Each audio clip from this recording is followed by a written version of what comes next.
সিমের বিচি দিয়ে বিভিন্ন ধরনের মাংস রান্না গ্রাম বাংলার খুবই জনপ্রিয় একটি রান্না।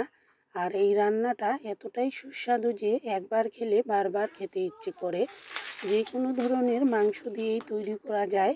আজ তৈরি করছি মুরগির মাংস দিয়ে সিমের বিচির ভুনা অথবা মাংস। আর এই রান্নাটা তৈরি করতে একটু সময় লাগে, তবে খেতে দুর্দান্ত স্বাদ। এখানে গাছের কিছু বিচিওয়ালা সিম নিয়েছি। আর সিমের বিচি দিয়ে তৈরি করতে চাইলে বিচিগুলো প্রথমে খোসা থেকে ছাড়িয়ে নিতে হবে। তারপর আগের দিন ভিজিয়ে রাখলে জলে সবচেয়ে ভালো হয়। খোসা ছাড়ানোর জন্য বিচির দীর্ঘ সময় জলে ভিজিয়ে রাখলে খুব সহজেই খোসাটা ছাড়িয়ে নেওয়া যায়। আর এই রান্নাটা করতে একটু সময় লাগে, তবে আগের দিন বিচিগুলো এরকম ছাড়িয়ে নিয়ে জলে ভিজিয়ে রাখলে পরের দিন রান্নাটা করতে সুবিধা হয়। সবগুলো বিচি ছাড়িয়ে নিয়েছি আর এরকম জলে ভিজিয়ে রেখে দিলাম। পরের দিন সকালবেলাতে জলটা ফেলে দিয়ে ভালো করে ধুয়ে নিয়েছি বিচিগুলো। এবার একটা একটা করে খোসাটা ছাড়িয়ে নিতে হবে। সিমের বিচির খোসা খুব শক্ত হয়, তাই 12-13 ঘন্টা ভিজিয়ে রাখলে অথবা পুরো একদিন ভিজিয়ে রাখলে সবচেয়ে ভালো হয়, তাহলে খুব সহজেই ছাড়ানো যায়। মাংস এবং সিমের বিচির পরিমাণ অনুযায়ী 1.5 চামচ তেল গরম করে নিয়েছি। এবার পরিমাণ মতো লবণ দিয়ে দিলাম, তাহলে তেল মশলা কষানোর সময় ছিটকে কড়াইয়ের বাইরে যাবে না। এতে রান্নাটাও সুবিধা হয় আর রান্নাঘরটাও নোংরা কম হয়। এবার মিডিয়াম আঁচে পেঁয়াজ কুচিগুলো হালকা বাদামি রঙের করে ভেজে নিচ্ছি।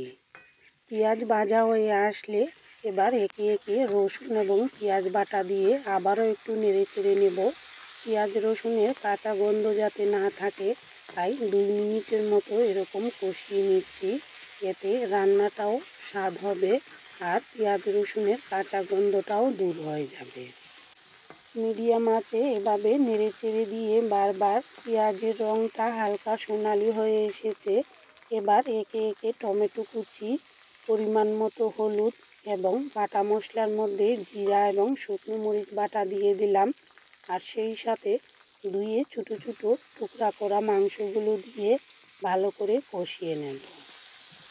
সিমের বিচি দিয়ে এই রান্নাটা ছোটো ছোটো করে মাংসগুলো কাটলেই দেখতেও ভালো লাগে আর রান্নাটাও অনেক বেশি টেস্টি হয়। তবে বড় টুকরা করেও তৈরি করে নিতে পারেন নিজেদের পছন্দ মতো কেটে নিয়ে। এভাবে তেল মশলার সাথে মাংস 4 থেকে 5 মিনিটের মতো ভালো করে কষিয়ে নেব। মাংস যত সুন্দর করে কষানো হবে ততই রান্নাটা বেশি টেস্ট হবে। মিডিয়াম আঁচে প্রায় 4 মিনিটের মতো ভালো করে কষিয়ে নিয়েছি। এতে রান্নাটা দেখতেও খুবই ভালো লাগবে আর মাংসের ঝোলের কালারটাও দারুণ হবে। তেল মশলা দিয়ে মাংস যত সুন্দর করে কষানো হয় ততই রান্নাটাও খেতে বেশি ভালো লাগে। কষিয়ে নেওয়ার পর এবার সিমের বিচি দিয়ে 1 মিনিটের মতো হালকা নেড়ে চেড়ে নিলাম। আর নেড়ে চেড়ে দিয়ে পরিমাণ মতো জল দিয়ে দিচ্ছি। যেহেতু মাংসগুলো ছোটো ছোটো করে কেটে নিয়েছি, তাই বেশি জল লাগবে না। আর ভালো করে কষিয়ে নিলে অল্প জলেই রান্না হয়ে যায়। সিমের বিচিগুলো এবার আর মাংস ভালো করে সেদ্ধ করে নিতে হবে। নেড়ে চেড়ে দিয়ে ঢেকে রাখবো হালকা আছে, তাহলে ঝোলটাও বেশি শুকাবে না আর মাংস আর বিচি দুইটাই ভালো সেদ্ধ হবে। প্রায় 4 মিনিটের মতো হালকা আঁচে চুলায় বসিয়ে রেখেছিলাম। এবার ঢাকনাটি তুলে রেখেছি আর নেড়ে চেড়ে দিয়ে চুলার আঁচটা একটু বাড়িয়ে দিয়ে ঝোলটা আর একটু শুকিয়ে নেব। নামানোর 2-3 মিনিট আগে গরম মশলা বাটা দিয়ে দিলাম আর আবারও নেড়ে চেড়ে দিয়েছি। এবার ঝোলটা একটু চেখে দেখে নিতে হবে লবণটা ঠিক আছে কিনা আর বিচিগুলো ভালো সেদ্ধ হলো কিনা সেটাও দেখে নিতে হবে। তবে বেশি জাল দিলে বিচিগুলো কিন্তু নরম হয়ে যাবে, বেশি দেখতেও ভালো লাগবে না আর রান্নাটাও খেতেও ভালো লাগবে না।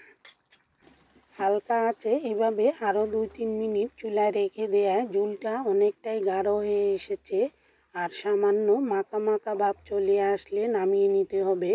বিচিগুলো সেদ্ধ হবে, তবে বেশি গলবে না। সেরকম করে রান্না করলে দেখতেও ভালো লাগবে আর খেতে খুবই চমৎকার লাগবে। অল্প একটু যে কোনো ধরনের মাংস দিয়েই এই ধরনের সিমের বিচির তরকারি বা ভুনা তৈরি করে নিতে পারেন। সামান্য একটু ঝোল ঝোল থাকা অবস্থায় রান্নাটা করলে খেতে খুবই ভালো লাগে। ভাত দিয়ে খেতে তো খুবই দারুণ লাগবে, আবার রুটি দিয়েও খাওয়া যায়। কেমন লাগলো সিমের বিচির এই মজাদার রান্না জানাতে ভুলবেন না। আর এতক্ষণ পাশে থাকার জন্য সবাইকে অসংখ্য ধন্যবাদ।